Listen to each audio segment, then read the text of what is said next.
vou voltar um pouquinho na nossa conversa. A gente estava comentando aqui como que a periodontia entrou na minha vida, né? Na vida de alguém que já fazia domiciliar, que já fazia hospitalar. Então, quando eu fui fazer o curso de especialização em periodontia, eu já tinha o curso de hospitalar, já estava concluído, já estava terminando o mestrado, já estava atuando em domiciliar há um tempo. E aí, de repente, eu falei, gente, eu preciso saber mais de periodontia. E eu estava comentando justamente com vocês aqui que a periodontia básica foi muito mais uma necessidade do que a periodontia cirúrgica. Hoje eu vejo meus colegas de área, né, de especialidade, eles acabam em consultório fazendo muito mais aumento de coroa, gengivectomia, né, as cirurgias periodontais, do que a parte básica. Normalmente o paciente já vem com a parte básica toda pronta do clínico para eles fazerem a parte cirúrgica. E na verdade o que me encantava mais e o que me encanta mais até hoje é muito mais a periodontia básica. Porque era de alguém que fazia domiciliar, que fazia hospitalar e que não sentia aquela necessidade de cirurgia periodontal, porque raramente isso vai acontecer, né? Quem faz domiciliar e hospitalar aqui sabe que não é uma coisa comum você fazer uma gengivectomia em um paciente em domicílio. Pode acontecer, mas não é uma coisa comum, não é verdade? Da mesma forma, um aumento de coroa, enfim, uma cirurgia de retalho e por aí vai. Então não é algo muito comum, enxerto, né? E aí, quando eu comecei a fazer domiciliar, hospitalar, eu senti essa necessidade, sabe, gente? Eu falei, caramba, eu preciso saber mais, eu preciso usar a periodontia a meu favor com os meus pacientes. E não podia ser realmente aquela periodontiazinha, né? Aquela coisinha, aquela raspagenzinha. Tinha que ser a raspagem, tinha que ser a periodontia, realmente. E tem muita teoria no meio disso tudo que pode ser usada a nosso favor com os nossos pacientes domiciliar e hospitalar. Então foi nesse momento, foi mais ou menos em 2010, já tinha concluído o mestrado, como eu falei, já tinha feito o meu curso de hospitalar, já estava atuando em domiciliar há uns 3, 4 anos, falei, eu preciso fazer especialização em pério. Eu fiz aqui em Natal com os professores muito tops, né? E eu falava pra eles, eu quero aprender mais de pério básica. E hoje eu vejo como isso faz diferença nos meus atendimentos, como eu trouxe, como eu trago todo esse meu conhecimento, né? Se vez por outra a gente discute um caso, vem cá especialista, vamos discutir aqui esse caso, que é uma coisa mais aprofundada, uma necessidade maior. Então, tenho usado bastante e acho que é muito importante, sim. Não precisa ser um curso de especialização, mas algum curso de aperfeiçoamento, uma coisa que você possa se aprofundar um pouco mais em periodontia.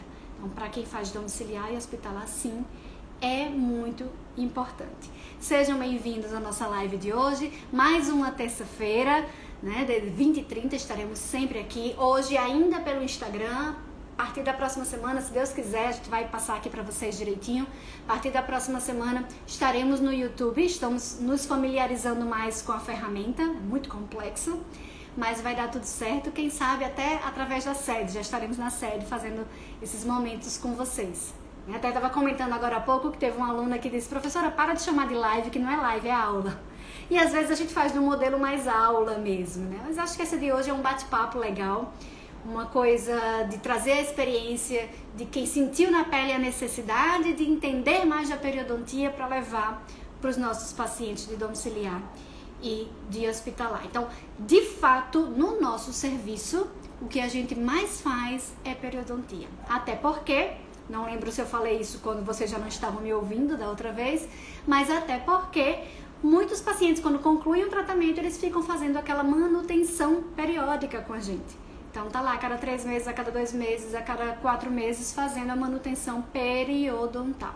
Então é pela dificuldade de higienização que esses pacientes apresentam, né? Os cuidadores muitas vezes, né, têm a deficiência, não conseguem fazer a higienização, o paciente não colabora. Então é muito comum uma condição periodontal avançada, inclusive, nesses pacientes, especialmente os pacientes de domicílio. Mas os hospitalares, especialmente os que estão na internação de mais tempo, também. Então é sobre isso o que a gente vai falar, né? Sobre periodontia em domicílio e em hospital. E que na maioria das vezes, assim como no consultório, vai ser o que a gente vai pensar primeiro. No consultório não é assim? Ah, vamos montar aqui um plano de tratamento, geralmente eu começo pela pério. Quando é que eu não começo pela pério? Quando é uma urgência, quando é um paciente adêntulo, quando o paciente não tem nada de periodontia para ser feito, que é difícil, né? Normalmente tem alguma coisinha. Mas via de regra a gente começa pela pério, e às vezes essa pério não é uma sessão, não são 2, são 3, são 4, né? Mesmo de pério básica. Mesmo que a gente tenha ultrassom, a gente demora muitas vezes. A necessidade é muito grande. Então eu trouxe aqui alguns pontos para a gente discutir, pensando nesse perfil de paciente de domiciliar e de hospitalar. E enquanto eu falava aqui, acho que dessa vez ainda não, mas da outra, o pessoal aqui me comentando, né? A Paty comentou aqui e outras pessoas, né? Eu lembro que o Lucas falou também que quer fazer a periodontia, sente a necessidade disso também, e Patrícia que se encanta com essa parte básica. E eu estava comentando com vocês que a gente vai conversar sobre 6 tópicos principais. São 6 tópicos que vão abrir a mente da gente, que vão nos fazer pensar, poxa, eu pensava que era simples. Eu pensava que fazer pério em domicílio e hospital era algo simples, e não é tão simples assim. Fazer periodontia em domicílio e em hospital exige conhecimento, exige raciocínio, não é, Jaque? E aí, trouxe para vocês esses 6 tópicos. Vamos lá? Vamos começar de fato o nosso momento aqui, das terças à noite, começando por ultrassom versus curetas. Quando a gente fala em periodontia, a gente pensa logo no que é que a gente vai usar para fazer o procedimento. E via de regra a gente tem, né, essas 2 opções, vamos dizer assim. Ai, vou usar ultrassom? Vou usar cureta? Na graduação os alunos são loucos para usar ultrassom, porque é muito bom, porque tira tudo de uma vez, é maravilhoso. Mas e as indicações de um e de outro? E eu não estou falando aqui da indicação odontológica, quando usar ultrassom, quando usar cureta, do ponto de vista odontológico. Isso a gente sabe, não é verdade? Todos que estão aqui sabem. Quando usa um, quando usa outro, que finaliza, que alisa, tal. Não é sobre isso que a gente veio falar aqui. A gente veio falar sobre algo a mais. Quem aqui já faz atendimento domiciliar? Quem aqui já faz atendimento hospitalar já se viu em situações de dúvida. Caramba, esse caso aqui, pensando só na odontologia, o ultrassom seria perfeito para começar. Eu vou tirar esse cálculo logo, né? Esse monte de cálculo no início, vai ser maravilhoso. Mas meu paciente é meio complicado. Será que eu posso? Será que eu devo? Não é verdade? Não passa pela cabeça da gente às vezes. Será que é viável? Será que eu não vou estar correndo alguns riscos?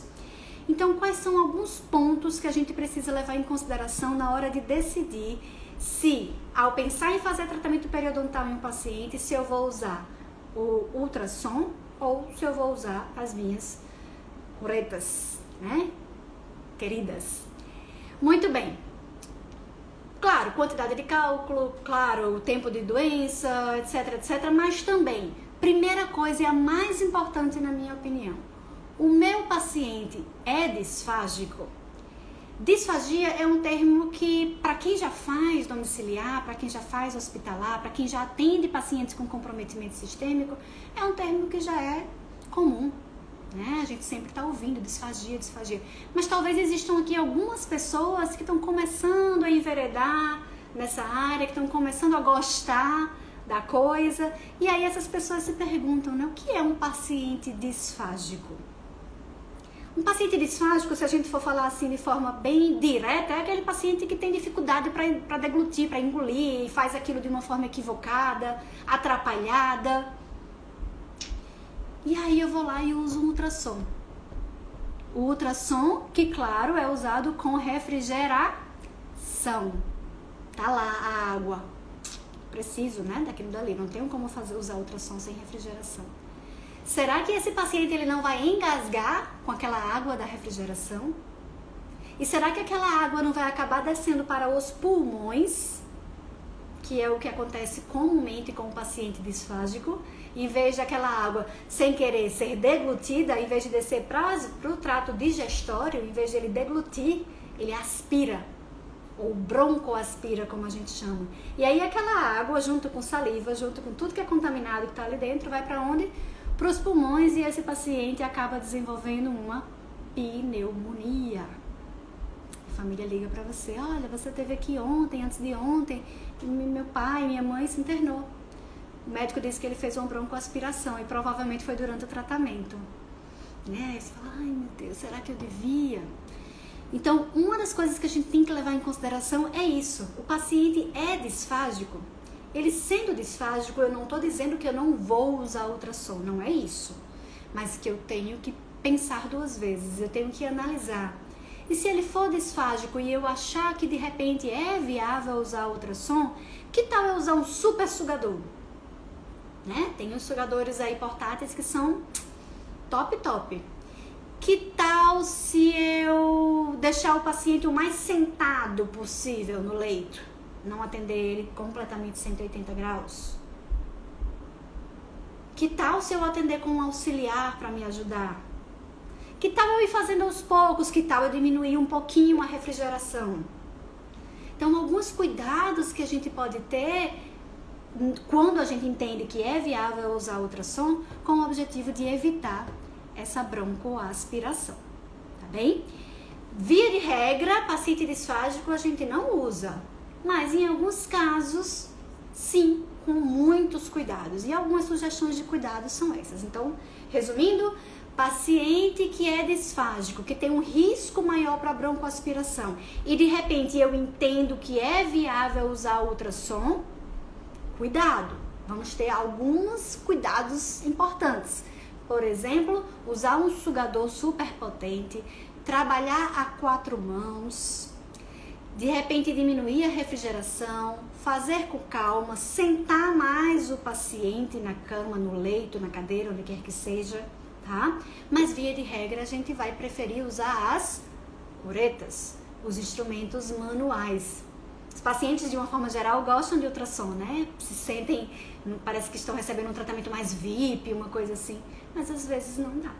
E pra gente é ótimo também, você resolve o problema do paciente muito mais rápido, mas às vezes não dá. Então, primeira coisa é isso daí. Em relação à cabeceira elevada, muito cuidado, porque nem todos os pacientes podem ter a sua cabeceira elevada. Dependendo do motivo que levou o paciente àquela internação hospitalar, por exemplo, ou àquela internação domiciliar, por exemplo, pode ser que a cabeceira não possa ser levantada, que o paciente não possa ficar mais sentado. Então é preciso a gente entender o que é que acontece ali com o paciente. Vamos dizer que foi um paciente que sofreu um trauma automobilístico, por exemplo, tem uma lesão de cervical, tá? Então muito cuidado para a gente não estar piorando a condição do paciente. Tá? Sugadores, tem muitos sugadores mais simples, que não são a vácuo, que resolvem na maioria das vezes. Resolvem para quase tudo. Mas existem outros que são a vácuo, que são super potentes, estão aí no mercado, um pouco mais onerosos, mas que de repente para esses casos valem super a pena. Tá? Uma outra coisa importante para quando a gente for pensar no ultrassom, e agora mais do que nunca é um assunto que a gente precisa falar, que é a questão das patologias que são transmissíveis por via aérea, a questão da geração do aerossol, que tanto se falou e se fala, né, por causa do Covid, e agora H3N2, enfim, essas influenzas, etc, etc. E, gente, lembrar que o Covid não acabou, né? Ou a Covid não acabou. Lembrar que as doenças transmissíveis por respiração, por gotículas estão aí e que a orientação da Anvisa ainda é que a gente use a máscara N95. Ah, então vamos fazer de tudo para usar. A gente tá usando, né, direto, não mais aquele tempo de 15 dias, porque no começo da pandemia a Anvisa falava pra gente usar 15 dias, 16 dias. Por quê? Porque tinha pouco no mercado, né? A procura estava muito grande, mas agora a gente está até usando menos tempo. E é importante usar a N95. Não é hora ainda da gente estar usando a máscara tripla. Eu pelo menos vejo dessa forma e a orientação da Anvisa é essa ainda. Então vamos usar a máscara porque também é uma forma de nos proteger e proteger o paciente. Nos proteger, inclusive, considerando todo o aerossol que é gerado especialmente pelo ultrassom. Deixa eu ver aqui os comentários. Já tem gente aqui. Oi, Cleiton, tudo jóia, meu amigo? Eu sempre achei que a vibração também causa irritabilidade ao paciente idoso, além do risco de broncoaspiração. Eu digo que prefiro as curetas, dá mais trabalho, mas é muito eficaz. Sim, se a gente souber usar, né? Depois que a gente aprende, né, Cleiton, é muito fácil usar a cureta, mas eu vejo, porque como eu dou aula, eu vejo o aluno pegando na cureta pela primeira vez, que não é nada simples, é algo que precisa ser treinado. Depois que a gente já fez bastante, é muito bom, realmente, é muito eficaz, resolve mesmo. E eu concordo com você, que esse barulho, eu não vou falar nem só de idoso não, viu, porque até a mim irrita. Esse barulhinho é chato, como o barulho da caneta também, né, da caneta de alta. E aí tem a questão do aerossol também. Érica, infelizmente muitos profissionais não usam a questão das máscaras, né, Érica, da máscara N95. E não só os profissionais cirurgiões dentistas, mas os auxiliares também, gente, eles também precisam estar protegidos. Então, coloca a tua máscara N95, permita que teu auxiliar use também a máscara N95, ele está tão exposto quanto você, ele está tão exposto quanto a gente. Não é verdade? Então aí, esse primeiro tópico que eu queria discutir com vocês é a questão da ultrassom e das curetas. Essa relação entre as duas, o que a gente precisa colocar aí na balança para entender o que é mais indicado, o que é menos indicado. E a palavrinha protagonista de tudo isso é justamente a disfagia, a broncoaspiração, tá? O risco de infecção. É tanto que a gente consegue ver logo, né? Depois que a gente trata o paciente que usa ultrassom, o risco aumenta realmente. A gente já vê casos, discussão de casos, apresentações de casos, o pessoal comentando, que aí é quando o paciente interna por causa de uma pneumonia, como consequência de uma broncoaspiração que pode ter sido durante o atendimento. E que pode acontecer independente de você estar usando refrigeração, independente de você estar usando ultrassom. Aqui a gente precisa reduzir os riscos, minimizar os riscos, não é verdade? E uma forma de minimizar é justamente não usando o ultrassom em muitas situações. Sei que é bom, sei que funciona, mas vamos com calma. Beleza? O primeiro tópico, então, essa questão do ultrassom versus cureta. Beleza. Vamos agora para o segundo tópico que eu queria conversar com vocês, que é a questão do Full Mouth Disinfection. Eu acho que não precisa ser periodontista para já ter ouvido falar, né, no Full Mouth Disinfection, que é aquela coisa de fazer a descontaminação da boca em aproximadamente 24 horas, você resolver o problema do paciente. E aí são vários pontos, né, que são colocados aí, muitas vezes medicamentos, muitas vezes bochechos, muitas vezes raspagem com ultrassom, curetas também. Enfim, e aí tem alguns pontos que eu queria trazer aqui pra gente pensar em Full Mouth Disinfection nos pacientes de domiciliar e de hospitalar. Então, primeiro, o ultrassom. O ultrassom está incluso aí nesse raciocínio da Full Mouth Disinfection de uma forma geral, e aí vem de novo todo o raciocínio que a gente desenvolveu lá no tópico 1. Ultrassom, será paciente disfágico? Será que? Será que? Eu não estou dizendo que todos os pacientes de domicílio e de hospital são disfágicos. O que eu estou dizendo é que a chance deles serem disfágicos é muito maior do que no paciente de consultório. Pela posição que eles estão ali, pela medicação em uso, pelas patologias que eles apresentam. Tá bem? Então, primeira coisa, ultrassom. Já conversamos sobre ele, é um tópico aqui em relação ao Full Mouth Disinfection que faz com que a gente fique meio... Será que vai dar certo nos nossos pacientes? Uma outra coisa são os bochechos, comumente utilizados também para esses pacientes. E aí eu queria lembrar que muitos dos nossos pacientes de domicílio, de hospital, são pacientes xerostômicos, né? Então, que apresentam a boca seca e que dizem sentir a boca seca também. São pacientes que fazem mais feridas, não é verdade? Vez ou outra a gente tem um paciente que é hipersecretivo, mas é muito comum aquela boca seca, às vezes descascando, despelando, saindo ali a mucosa e às vezes com feridas. E aí eu fico pensando, e esses bochechos? Quais são os bochechos que estão sendo utilizados? Será que tem álcool? É clorexidina? Até que ponto? Então, todos esses bochechos também devem ser pensados, especialmente quando os nossos pacientes apresentam hipossalivação associada ou não à sensação de boca seca. Então, de repente, a questão do laurio, né, que tanto se fala, o lauryl sulfato de sódio, que é uma substância que está dentro da maioria dos colutórios e que também vai favorecer a descamação, vai favorecer a formação de ferida. Então, será que para os nossos pacientes isso é interessante? Talvez não, talvez até usando um sem lauryl, que existem vários na literatura, Quem precisar saber de colutórios, de dentifrícios sem lauril sulfato de sódio, manda uma mensagem pra gente, que a gente traz de volta para vocês a listinha, né? Então, será que se o Full Mouth Disinfection, né, Cleiton, ele pede essa coisa dos bochechos, será que eu devo usar? Será que de repente uma opção poderia ser o bochecho, né, o colutório, sem o lauril sulfato de sódio? Quer ver outra coisa? Antibiótico se usa bastante, né, para ajudar ali no tratamento, na desinfecção, etc. Só que os nossos pacientes, eles já fazem polifarmácia. Nossos pacientes usam 15, 20 medicamentos. Será que eu preciso realmente entrar com esse antibiótico? Será que se eu fizer mais uma sessão de raspagem, será que eu entrar com outra coisa? Será que o próprio colutório sem álcool, sem lauril sulfato de sódio já não vai me ajudar o suficiente? Não é verdade? Então, gente, questão do antibiótico também é uma coisa para se pensar. Será que eu devo? E o antibiótico é algo que também está dentro do conceito, né, da Full Mouth Disinfection. Aí tem outro ponto, se a gente colocar na balança, olha só, 24 horas, né, em média, para fazer tudo isso. 24 horas para eu fazer aquele baque inicial do meu paciente e talvez não resolver totalmente, mas resolver uma boa parte ali do problema do paciente. E aí, esse nosso paciente, será que ele aguenta isso? Nossos pacientes são frágeis, nossos pacientes, eu fiz um atendimento numa senhora hoje que eu tenho certeza que para ela, a sensação do pós-atendimento é a mesma sensação que, vamos ver aqui quem, que você, Ivanuele, um dia teve quando chegou de uma festa às 4 horas da manhã.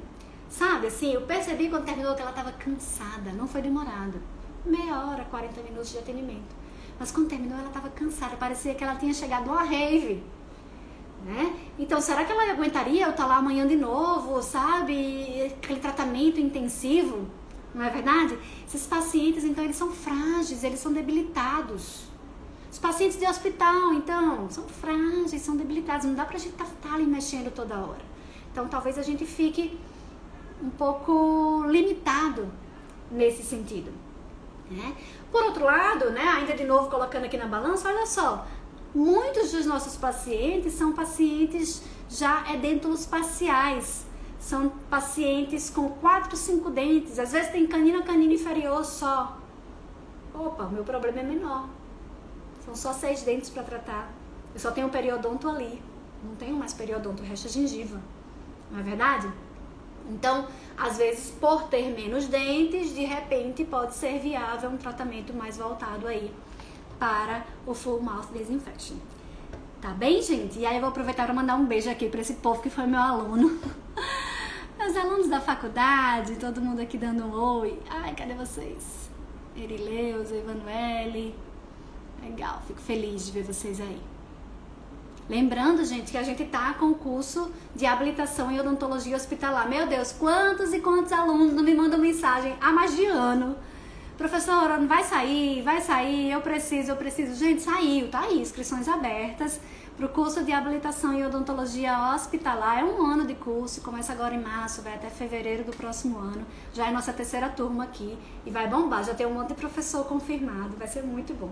E ainda por cima vai ser todo online, né? A parte teórica toda online, então vai ficar 7 dias ainda gravado, disponível para quem não conseguiu assistir online, para assistir depois, então vai ser muito bom. As práticas a gente consegue condensar, então se você é, sei lá, Salvador, e vai assistir as online todas em Salvador, você pode vir para fazer as práticas e fazer em 2, 3 meses, contanto que você cumpra com a carga horária necessária. A parte teórica toda online. Sim, a parte prática aqui em Natal, Poliana, viu? Então já tá aí com as inscrições abertas, se eu não me engano vai até dia 17, 18 desse mês. Qualquer coisa eu chamo no privado que eu oriento como fazer a inscrição. E é um excelente caminho para seguir aí, para chegar na domiciliar e acabar fazendo as duas coisas. Eu falo que quem faz hospitalar acaba caindo no domiciliar, quem faz domiciliar acaba caindo no hospitalar, porque seu paciente está em casa, você está atendendo, ele internou, você vai para lá atender. Aí ele volta para casa, você está atendendo e você está ali na hospitalização e na deshospitalização. Isso é, ó, maravilhoso para você enquanto serviço, para o seu paciente, para a equipe, isso é fantástico, né? Poliana, sim, o link está no Insta. Cecília vai passar para você agora. Tá bom, Cecília? Muito bem. Item 3, então falamos sobre o item 1, né, do paciente disfágico, daquela coisa usa ultrassom, não usa, e todo esse raciocínio para a gente entender se deve ou não usar. Conversamos aqui sobre o full mouth disinfection, então assim, vejam que não é uma matemática, não existe essa coisa de 2 mais 2 igual a 4, não é uma matemática. Eu não estou aqui dizendo não façam full mouth disinfection, não usem ultrassom em pacientes assim ou assado. Tudo é um raciocínio que precisa ser desenvolvido, verdade? Bom, ainda dentro da periodontia, há uma discussão se nos meus pacientes de domicílio, se nos meus pacientes de hospital, eu devo fazer escovação ou profilaxia. Vejam bem, a periodontia, se eu fosse resumir a periodontia em 2 palavras, eu chamaria de biofilme e cálculo dentário. Biofilme e cálculo dentário. A gente precisa remover biofilme e a gente precisa remover cálculo dentário. O paciente que não tem biofilme e não tem cálculo dentário, show de bola. Não vou falar de cálculo agora. Falei muito do cálculo dentário, né? Do famoso tártaro. Falei aqui da ultrassom, do cureta, nananana. Agora eu vou falar de biofilme. O que é que remove o biofilme? A profilaxia dentária, lá a escovinha de Robson, a taça de borracha, e a escovação, quando bem feita, a higiene em casa, não é verdade? A higiene em casa que você faz, remove, ou pelo menos é para remover o biofilme. E aí a pergunta é, vou atender um paciente em domicílio, ele tem biofilme, eu faço profilaxia ou eu faço escovação? Em termos de efetividade, os dois são excelentes, desde que bem feitos. A escovação vai remover o biofilme, a higiene, fio dental, etc, etc. E a profilaxia também.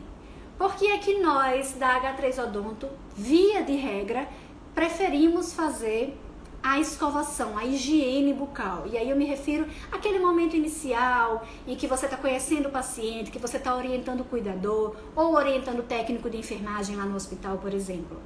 Por que que a gente prefere fazer a escovação e não a profilaxia? O principal motivo, vou dizer para vocês agora, anota aí. O principal motivo é que a profilaxia eu faço e eu vou embora. E o cuidador não vai poder fazer depois que eu for embora. A escovação eu faço, eu explico, eu oriento tudo o que a família precisa providenciar para que o cuidador possa fazer igualzinho ao que eu faço quando eu for embora. Então, com a escovação, eu consigo mais do que higienizar, eu consigo orientar e eu consigo permitir que aquela família, que aquele cuidador, que aquela equipe mantenha aquilo que eu consegui. Removi biofilme, fiz ali a higienização. Se eu vou embora e ele não aprendeu a fazer a higienização, todo mundo sabe, volta tudo. Agora, se eu ensinei a ele a fazer, opa! Não é verdade? E é nessa hora que a gente se aproxima muito do cuidador, no sentido de dizer, olha, cuidador, eu sei que a boca de seu João está dessa forma porque você nunca recebeu orientação antes. De repente, nunca ninguém explicou a você como fazer a higiene bucal de uma outra pessoa. Mas que bom que a gente tá aqui, né? Agora eu posso lhe explicar, vou lhe ensinar e a partir de agora eu posso cobrar de você. Dá aquela risadinha assim, né? Agora eu posso cobrar. Mas eu tô aqui pra te ajudar. Se tiver dúvida, me chama no zap, sabe? Me liga, a gente vai conversando. Eu quero te ajudar. Então a gente faz aquele link lá com o nosso cuidador. Então é muito legal essa hora, é a hora que a gente, como eu disse, a gente faz o que a gente tem que fazer, mas ao mesmo tempo a gente orienta. E até antes disso, eu gosto de ver o cuidador fazendo. Porque aí eu já identifico as falhas e na hora da minha orientação eu já chamo atenção para aquilo que eu senti necessidade de melhora. Não é verdade? Então, mais uma vez, ó, se eu faço a profilaxia nesse primeiro momento, vai ficar top? Vai sair tudo. Só que eu vou embora, não vou voltar mais naquele dia, talvez eu não volte naquela semana, talvez eu não volte naquele mês. E quem ficou lá fazendo a higienização, continua sem saber fazer a higienização. Então, no primeiro momento, a gente prefere fazer a higiene normal, a escovação, fio dental, e aí a gente tem tudo, né? Tudo que é necessário. Então, o flosser, escova interdental, unitufo, escovas comuns. E aí, o que a gente pode, a gente deixa para a família ou a gente prescreve para a família providenciar. Que a partir daí, aí eles podem fazer por conta. tá? E claro, a gente também chama muita atenção para a quantidade de dentifrício.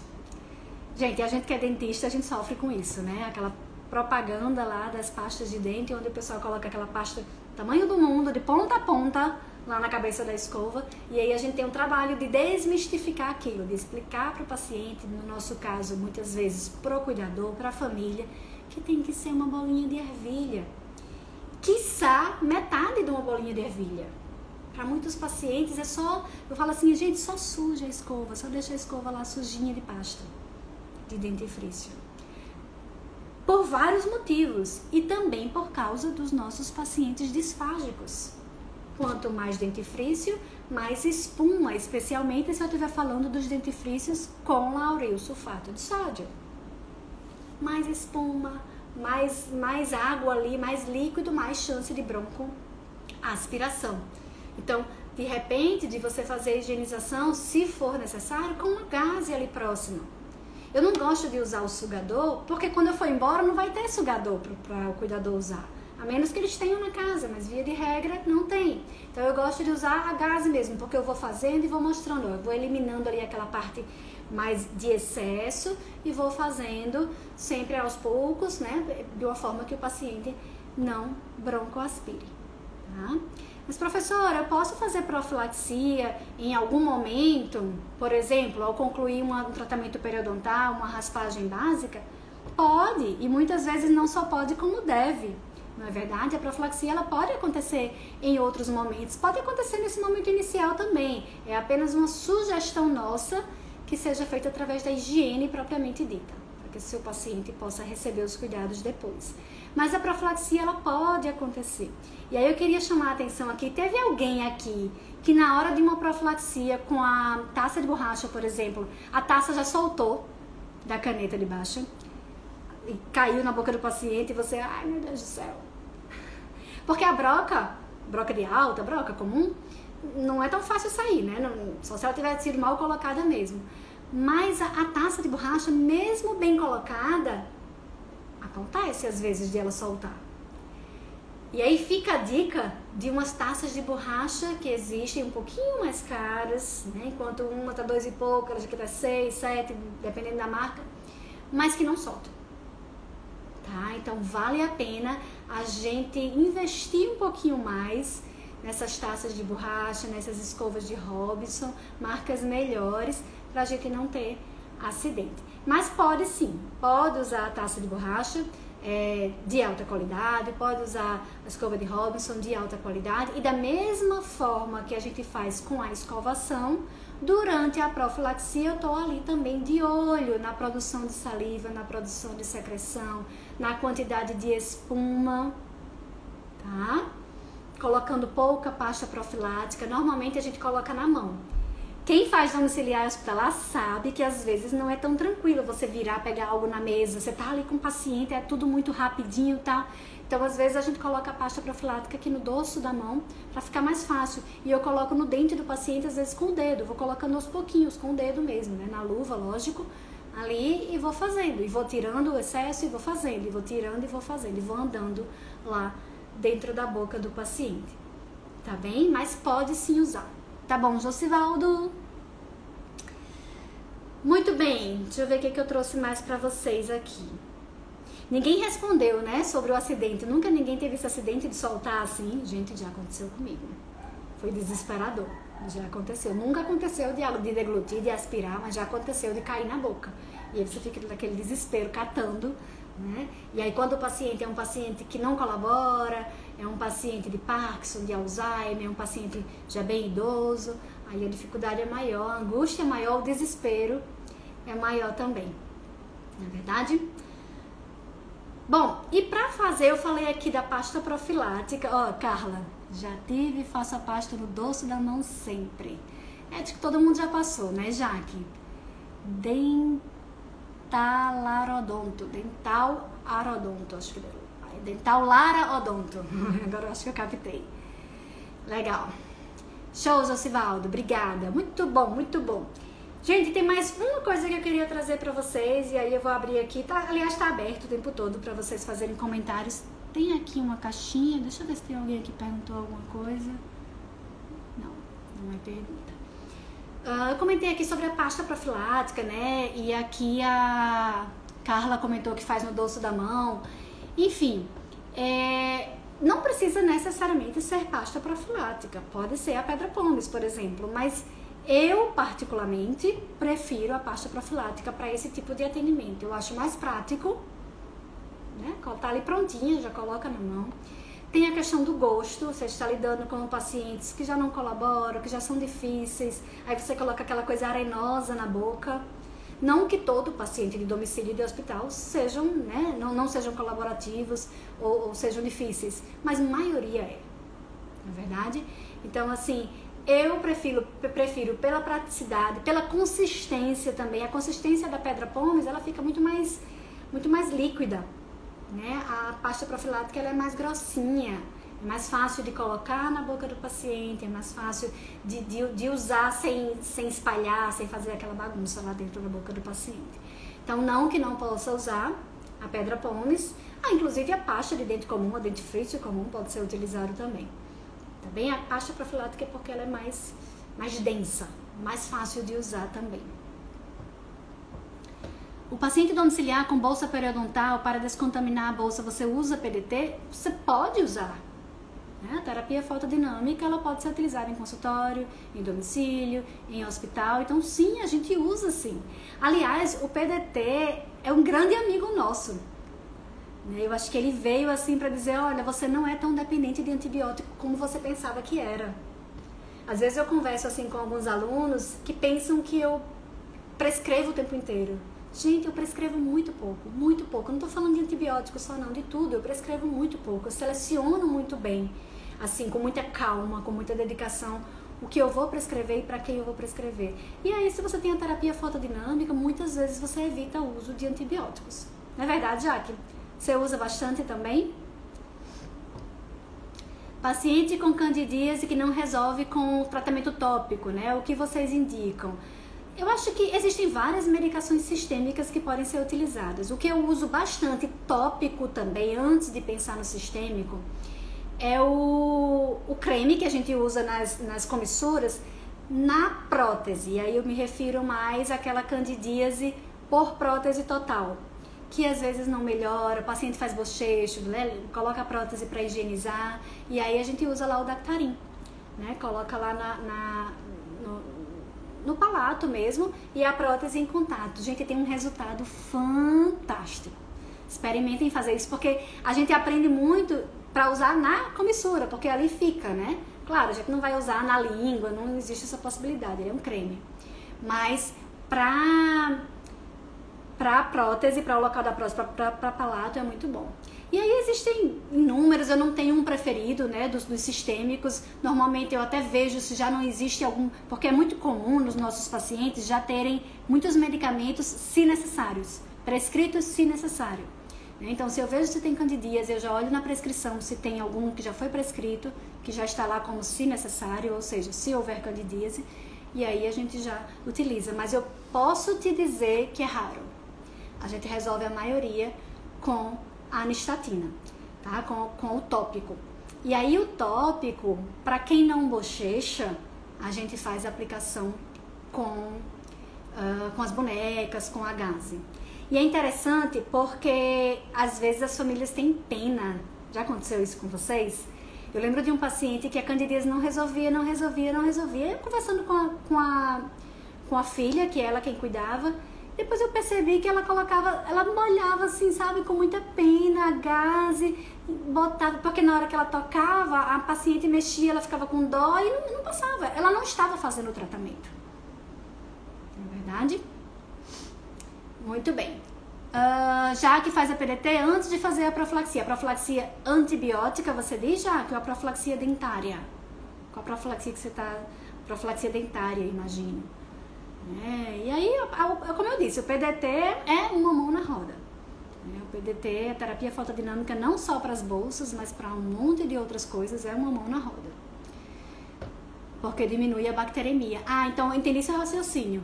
A profilaxia dentária, quando você faz a profilaxia dentária, que você provoca sangramento, porque tem muito biofilme ali, você está provocando bacteremia. E bacteremia é risco de infecção, inclusive metastática, né? A distância, inclusive a endocardite infecciosa. Então você faz o PDT antes para haver uma diminuição, uma redução da bacteremia na hora que for fazer a profilaxia. Fantástico, já, raciocínio perfeito. Nunca fiz não dessa forma, mas acho perfeito, perfeito. Muito bom. A gente faz muito PDT em língua, inclusive pacientes com aquele biofilme em língua. As famílias e os pacientes, eles não têm essa noção do quanto a língua aloja bichos, né, patógenos, a importância da higiene da língua. Então a gente fica ali no pé deles nesse tratamento. Certo? Laser e terapia fotodinâmica precisam ser grandes aliados nossos. Vocês sabem que eu demorei um pouquinho a estudar laser profundamente, né? Eu aprendi a usar o laser na época do meu curso de hospitalar, vi o laser funcionando, me apaixonei, porque a gente só se apaixona quando a gente vê o resultado, né? Inclusive os pacientes que chegam meio assim cabreiros, aí começam a ver o resultado, aí, nossa, uma luzinha faz tudo isso. A gente também, né? A gente também vai vendo, nossa, deu certo, nossa, vale. Eu demorei muito a estudar o laser profundamente, de uma forma mais aprofundada, e eu me arrependo demais disso. Me arrependo demais. Era pra ter estudado antes, porque o laser, eu falo do laser porque o PDT é um tipo, né? Ele apenas a diferença é ali o corante, a forma de usar, mas o equipamento é o mesmo. Então eles são fantásticos. Quem estuda, quem vê aí a literatura, laser é vida, né, Carla? Laser é vida, PDT é vida. Tá? Então temos que aprender a usar e saber usar. Serve pra tudo mesmo. Bem, gente, o que mais?